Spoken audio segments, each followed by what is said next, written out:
一桩被国家亲手拆散的交易该值多少钱？这听上去像一道法学院的思辨题，其实它有价目表，一张用真金白银一笔一笔写出来的价目表。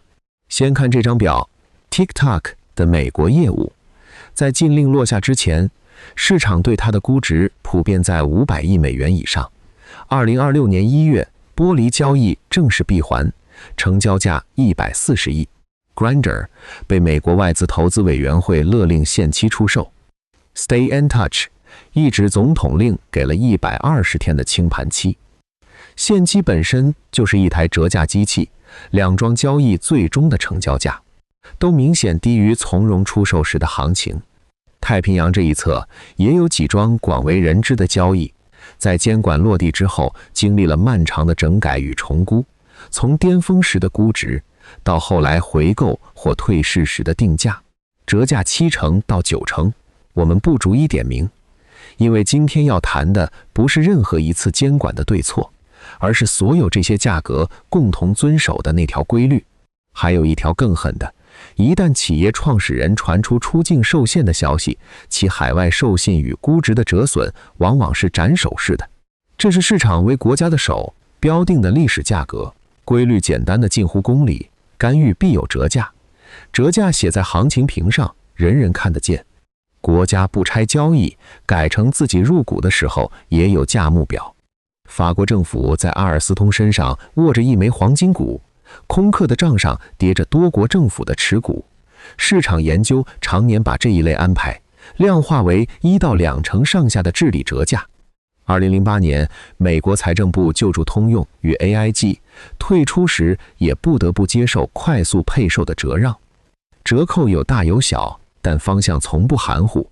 国家进门，估值让路。好，价目表立起来了。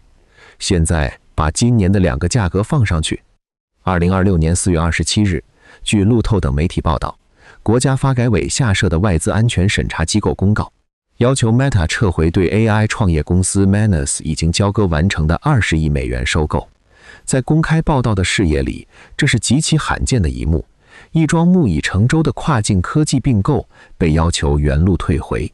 按价目表，接下来该出现的是打折。可是7月上旬，谈判桌上的价格传了出来，腾讯与原有投资人接盘，20亿，一分不少。这里必须说清楚，截至本期制作之时，这是一个谈判中的价格，不是签约价，它是本视频第一个可以被推翻的地方。我们把它明明白白地钉在这里。再看大洋对岸，去年8月，请记住，是去年8月，不是这个7月。白宫把近90亿美元的联邦支持资金，主体是芯片法案尚未拨付的拨款，转成了英特尔约10%的普通股。据多家媒体报道，联邦政府就此成为这家公司最大的单一股东。按价目表，该出现的是治理折价，实际发生了什么呢？11个月后，成绩单送达。自去年春天新任 CEO 上任以来，股价翻了4倍多。而《华尔街日报》在今年7月的长文里，把这份成绩单的相当一部分记在了白宫那项拯救英特尔重点工程的头上。今年6月18日，美国总统亲口宣布，苹果将把部分芯片交给英特尔代工，只是这份婚约至今没有一份公开的协议文本，有的只是社交平台上的声明与匿名信源。按业内的估计，真正量产还要再等数年。2个价格，一个该折不折，一个该折反涨。对照各自的历史参照类，他们都错了。而当2个价格同时出错的时候，往往不是价格错了，是价目表旧了。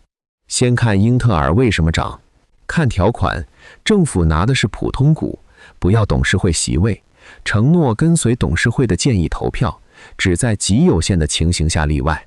换句话说，历史上治理折价的全部来源，国家进门之后要管经营，要保就业，要否决并购，这一次被刻意做空了。而做多的那一头是价目表上从未有过的东西，行政导流的期权。据美国媒体报道，商务部长一次又一次约见库克，约见黄仁勋，劝他们把订单交给英特尔。总统亲自在社交平台上替两家公司宣布合作。国家这一次进门不是来当监工的，是来带订单的。折价的源头被改造成了溢价的源头。再看 Manus 为什么不折，让 Meta 拿回全部本金，全身而退。这个价格不是开给 Meta 的，是开给下一个外国买家看的。交易被杀死了，但外资在中国退出时的价格这块招牌完好无损。至于 Meta 真正失去的东西，那家公司，那2年时间，那扇门，请注意，没有一样会出现在任何行情屏上。折价并没有消失，它只是被搬到了一个没有报价的地方。把两边合起来看，事情露出了底色。这不是两国的工具在趋同，把10种干预手段排成一张矩阵。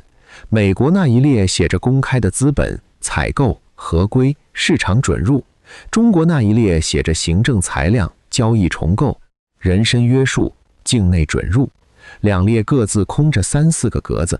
所谓对称是错觉，两套并不对称的结构，真正共享的只有一件事，一件会计学性质的事。干预的成本正在两边同时迁出可观测的区域。合同在联邦支出数据库里有一行记录，股权转换没有。采购公告有白纸黑字，总统打给 CEO 的电话没有。强制出售有一个打了折的成交价，原价回购加上一纸据《金融时报》报道至今未获官方证实的出境限制没有。此前在换轨还是退场那一期，我们拆过数字是如何被口径吹大的。那是幻觉的第一种做法，把不存在的东西记进账本。这一期看到的是第二种安静得多的做法，把确实存在的东西记到没人查账的科目里。有一个地方正把这2本账同时压在自己身上，新加坡。Manus 注册在新加坡。据《金融时报》7月的调查， OpenAI 与谷歌向五角大楼设军名单上那几家中国公司出售模型服务，走的也是新加坡子公司。芯片管得住，软件管不住，这条缝隙曾经合法的存在了很久，而现在2只手同时伸了过来。6月30日，美国商务部把先进 AI 模型与权重正式纳入出口管制，同时给可信合作方留了一道例外的窄门。几乎同一时间，据报道，北京也在讨论收紧本国最强模型的开放边界。中立之地被重新定价，历史上是有钟表的。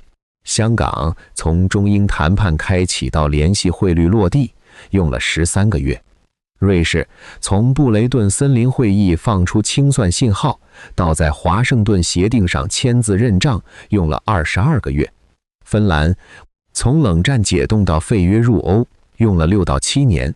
窗口从来不会在当天关上，但它从来都会关上。如果把今年3月那纸据报道的出境限制当作信号点，历史参照类指向的窗口落在2027到2028年之间。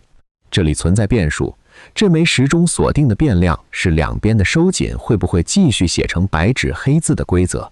锁定变量一松，整条链子就要从头重算。但有一条，历史几乎没有给过例外。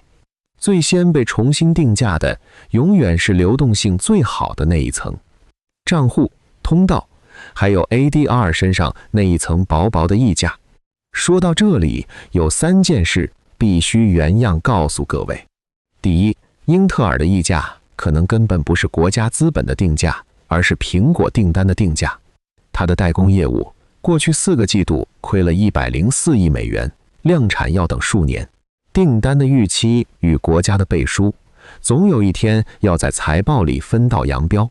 而且历史上有一个反例，一直站在那里，台积电。1987年他创立时，台湾行政院开发基金出了 48.3% 的启动资金，货真价实的国家大股东。可是市场从未给过他1分钱的主权折价，为什么？因为他的治理透明到10名董事里，独立董事占多数，1股1票，无黄金股，无特权。透明才是折价的解药。